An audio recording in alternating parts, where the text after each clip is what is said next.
Mirëmbrëma të nderuar zonja dhe zotrin, do t'jemi së bashku në edicionin qendror të lajmeve këtu në ekranin e kanalit 7. Ndër të tjera do të ndiqni.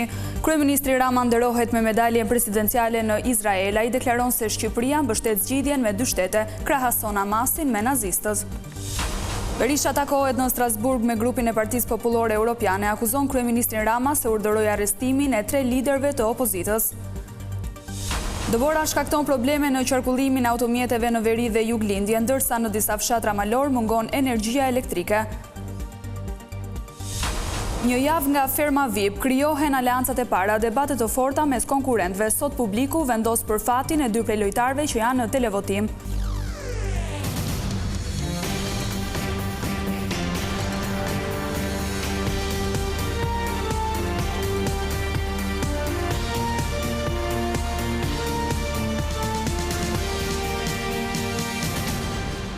Vjojmë të ndjekim më gjërësisht zhvillimet kryesore të ditës. Kryeministri Edi Rama deklaroi në Izrael se zgjidhja për konfliktin është ajo me dy shtete, por sipas tij, Hamasi nuk është një lëvizje rezistence që mbron interesat e palestinezëve. Rama u vlerësua nga kreu i shtetit me medaljen presidenciale për mbrojtjen që Shqipëria i ka bërë hebrejve gjatë luftës së dytë botërore. Kryeministri Edi Rama është nderuar me medaljen presidenciale të nderit akorduar nga presidenti i Izraelit Isaac Herzog, një nderim për personalitetet të nivelit të lartë. Medaljen e nderit të dorëzuar në një ceremoni të posaçme në rezidencën presidenciale në Jeruzalem. Rama konsideroi nderim për shembullin që shqiptarët i lanë botës duke mos dorëzuar asnjë hebre të vetëm tek nazistët. This incredible honor. Ky nder i jashtëzakonshëm nuk mund të jetë vetëm për mua, por e marr në emër të Shqipërisë, në emër të popullit shqiptar, mbi të gjitha në emër të gjithë shqiptarëve muslimane të krishterë, të cilët vunë veten e jetët në rrezik gjatë orëve më të errta të historisë moderne dhe kthyen vendin tim në të vetmin vend në Europë që e mbylli luftën e dytë botërore me më shumë hebrej sesa në fillim të saj. Shqipëria ka qenë gjithmonë mbështetëse e zgjidhjes me dy shtete, por në këndvështrimin tim e në këndvështrimin ton nuk ka zgjidhje me Hamasin aty dhe ndryshe nga që janë përpjekur të tjerë të thonë, Hamasi nuk është lëvizje rezistence. Presidenti i Izraelit vlerësoi bashkëpunimin mes dy vendeve, ndërsa u kthye pas në kohën kur Shqipëria dha kontributin për mbrojtjen e hebrejve. The Albanian Code of Besa. Kodi shqiptar i Besës, betimi i shenjtë i nderit, mbrojtjes dhe integritetit, ndihet mjaft i pranishëm në këtë holl. Besa ka udhëhequr kombin shqiptar dhe ka mbajtur pishtarin e dritës në emër të gjithë njerëzimit në orët e veta më të errta gjatë Holokaustit. Populli shqiptar ishte një simbol nderi dhe kuraje. Me kuraj, ata ju dhan stre grave, burrave hebrej, të cilët arratiseshin nga pjesë të tjera të Europës, dhe duke e bërë këtë, ndihmuan në mbrojtjen dhe ruajtjen e njerëzimit përballë krimeve më të mëdha midis qenieve njerëzore. Kreu i qeverisë ndodhet në një vizitë 2 ditore në Izrael në kuadër të marrëveshjes së nënshkruar vitin e shkuar në qendrën spitalore universitare Sheba Medical Center në Tel Aviv. Sali Berisha është takuar këtë të hënë në Strasburg me grupin e Partisë Popullore Europiane. Ai akuzoi kryeministrin Rama se qëndron pas arrestimit të 3 liderëve të opozitës shqiptare. Kryetari i Partisë Demokratike Sali Berisha shfrytzoi takimin në Asamblenë Parlamentare të Këshillit të Evropës në Strasburg për siguruar mbështetjen e faktorit ndërkombëtar një muaj para zgjedhjeve parlamentare. Takimin e parë Berisha zhvilloi me grupin e Partisë Popullore Evropiane dhe akuza e parë që lideri i opozitës artikuloi në Strasburg ishte përdorimi sipas tij i sistemit të drejtësisë nga partia në pushtet kundër opozitës. Decided for a fourth mandate to arrest.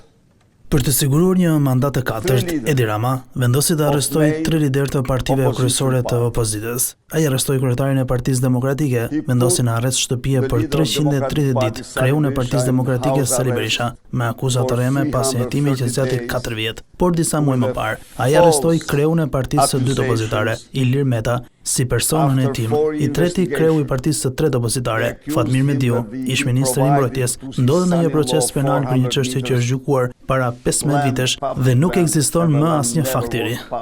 Për të mbështetur akuzën se majoranca përdor drejtsinë kundër kundërshtarëve politik, Berisha shfrytëzoi edhe rastin e Fredi Belerit.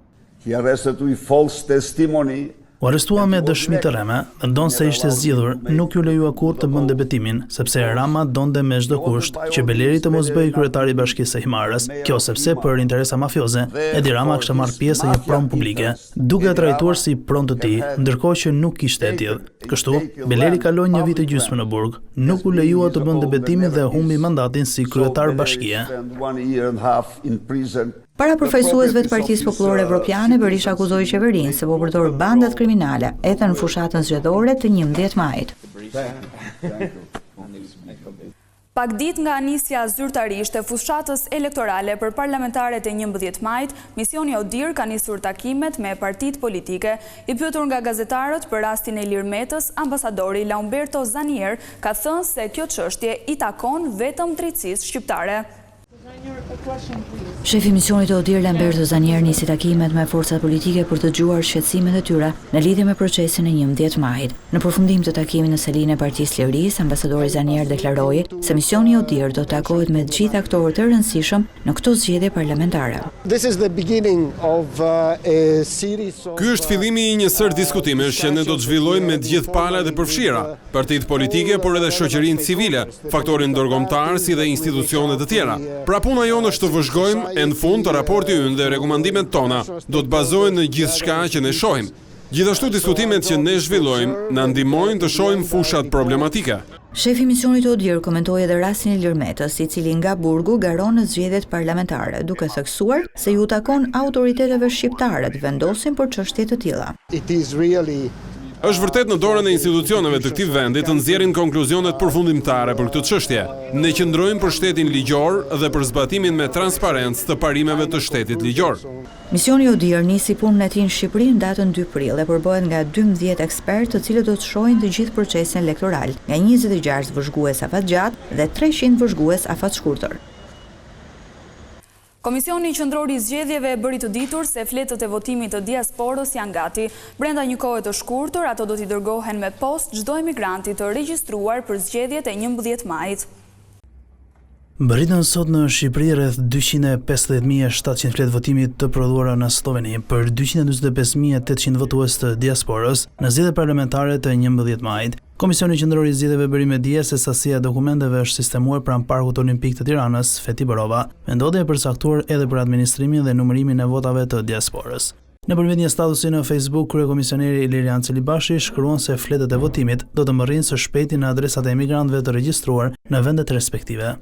Në Europë, fletët e votimit do të mbërrin nga data 15 deri më 22 prill, ndërsa në kontinentet e tjera nga data 15 deri më 25 prill. Pasi ta merrni, dërgojeni fletën e votimit në KQZ brenda 3 ditëve nga momenti i marrjes. Për këtë procedurë nuk do të shpenzoni asgjë. Posta paguhet nga KQZ.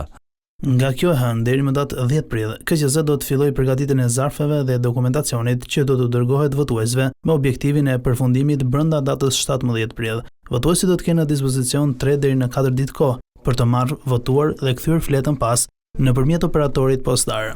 Në setin e dokumentacionit që do të dërgohet votuesve do të ketë edhe një udhëzues që sqaron qartësisht se çfarë duhet të bëjë votuesi nga jashtë. Fletët e votimit do të dërgohen në 85 shtete. Shefja e politikës së jashtme të Bashkimit Evropian, Kaja Kallas, do të mbërritë martë në Tiranë, ku do të ketë një konferencë për shtyp me kryeministrin Edi Rama. Zyrtarja e Brukselit nisi vizitën e saj në Ballkanin Perëndimor nga Podgorica, ndërsa pjesë e turit nuk do të jenë as Prishtina dhe as Beogradi.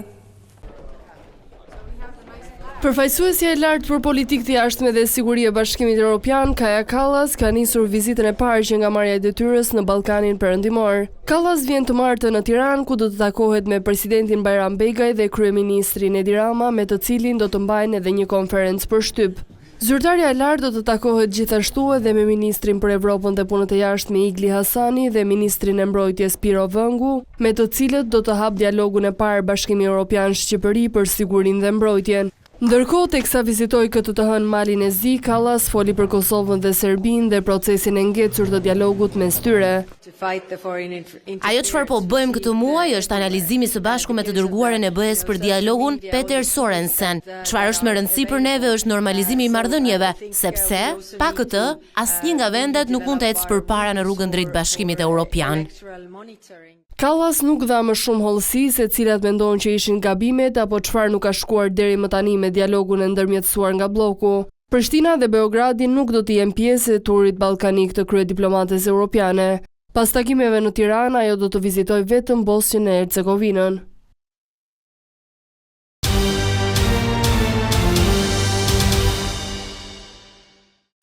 Kryetari i Komisionit të Prokurimit Publik, Jon Aid Mëzyri, u paraqit këtë të hënë në strukturën e posaçme kundër korrupsionit dhe krimit të organizuar. Ai qëndroi 2 orë brenda SPAK, ndërsa refuzoi të tregojë arsyen pse u thirr nga ky organ. Përmes burimesh Vision Plus mësoi sa i ka lejuar procedura tenderimi që më herët ishin anuluar, por zyrtarisht nuk ka patur asnjë reagim. Komisioni i Prokurimit Publik është institucioni më i lartë që shqyrton ankesat në procedurat e tenderave publik, koncesione dhe dhënjet e lejeve minerare. Dëbora dhe ngricat kanë vështirësuar lëvizjen veçanërisht në akset rurale, ndërsa rrugët kombëtare janë të gjitha të hapura. Nga ana tjetër, moti i keq ka bërë që në disa fshatra të zonave malor të vuhet për energji elektrike. Rreshtit e dëborës kanë përfshirë gjithë veriun dhe juglindjen e vendit duke shkaktuar probleme për sa i përket qarkullimit në zonat e thella malore si dhe ndërprerjet e energjisë elektrike. Në qarkun e Shkodrës, në disa segmente të rrugës së Iballës, situata paraqitet e rënduar për shkak të sasive të mëdha të dëborës në rrugë, ndërsa rruga Boktheth është e hapur, por kërkohet kujdes në lëvizje dhe përdorimi i gomave dimërore. Edhe në qarkun Dibër, rreshtit e dëborës shkaktuan probleme të shumta. Rruga e Arbrit u bllokua për disa orë, ndërsa rruga që lidh Matin me atë të Arbrit u bllokua si dhe pati aksidente. Një automjet për paksa nuk përfundoi në banesën e familjes Doka në fshatin Fshat. Para se nuk ish muri, atje në borë kanë ra makinë. Me ditë dhe s'ku qof, bje kamioni me 80 këtu. Qatë nuk përjet me rujt makinat për ditë. Në Korç, firmat kontraktore punuan gjithë natën duke mbajtur të hapura të gjitha akset rrugore nacionale, përfshi ato të Qafthan Kapshtic. Kalimi pa probleme bëhet edhe në rrugët e fshatrave turistik të Dardhës, Voskopojës, Vidhkuqit si dhe akset rrugore Zëmbla, Goric. Po ashtu rreshtet e dendura që kanë rënë gjatë të dielës kanë shkaktuar probleme serioze në disa zona të qarkut të Elbasanit. Situata ka qenë më problematike në bashkitë e Librazhdit, Prenjasit, Gramshit, ku rreshtet kanë shkaktuar vështirësi në lëvizje.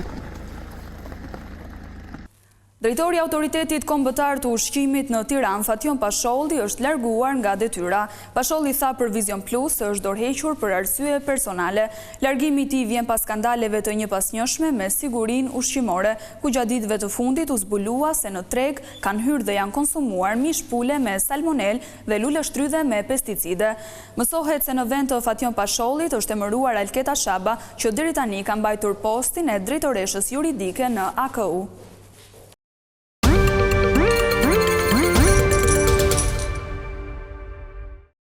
Sipërmarrësit që eksportojnë në Shtetet e Bashkuara bimë medicinale dhe që preken nga tarifat e Trump kërkojnë ndihmën e qeverisë. Ata sigurojnë se nuk do të ketë kosto për fermerët shqiptar, por ato do të ndahen mes bizneseve dhe blerësve në tregun amerikan.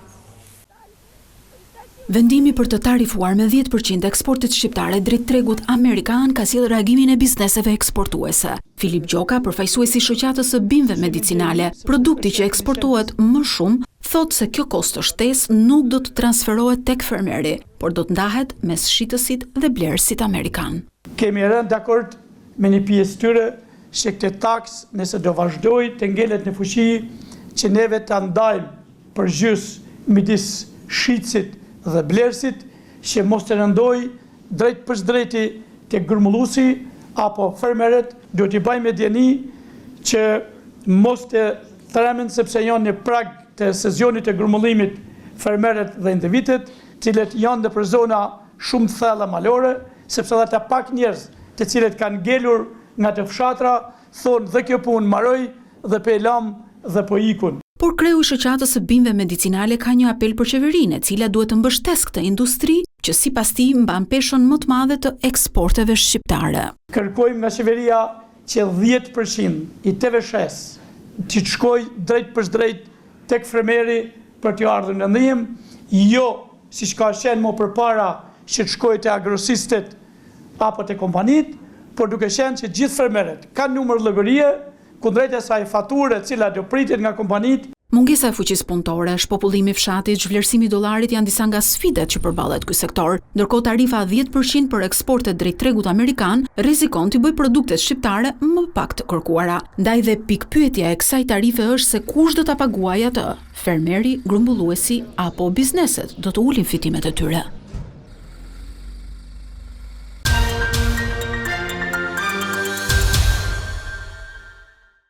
Mbrëmja të hënës premton spektakël dhe surpriza në ekranin e Vision Plus, teksa në fermën e vipave ka nisur të krijohen aleancat e para. Debatet mes fermerëve gjatë një jave nuk kanë munguar, ndërsa sot do të mësohet fati i 2 fermerëve që janë në televotim.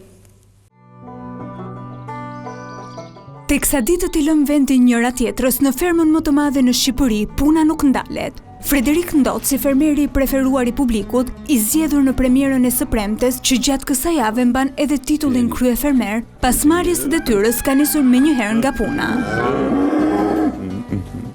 Kryefermeri ka angazhuar të gjithë konkurrentët duke u ndarë detyrat e fermës që në orët e para të mëngjesit.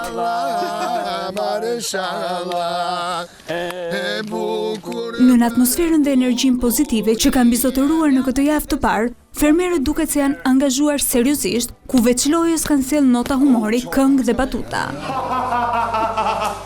Frederik Ndoci dhe e zgjedhura e tij Big Mama kanë shijuar po ashtu përfitimet e dhomës së njëshit, teksa në shtëpinë e fakirit nuk kanë munguar dinamikat. Alba dhe Roni kanë kaluar ditët e tyre të vetëm, ndërsa u janë bindur rregullave të agajit deri në momentin e sfidës. 2 të dënuarit kanë bërë gjithçka për të kaluar sfidën e dhënë nga Agaj.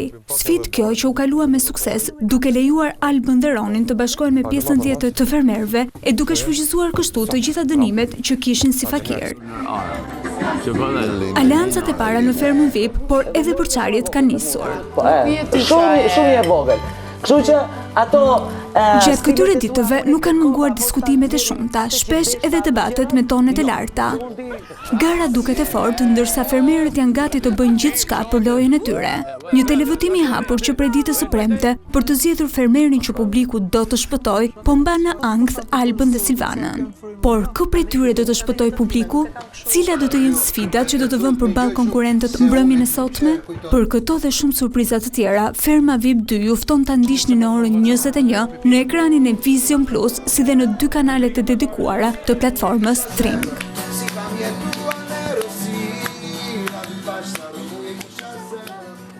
Kjo ishte gjithçka e përgatitur për këtë edicion informativ. Unë ju falenderoj për vëmendjen tuaj. Bashkë, mirëpafshim.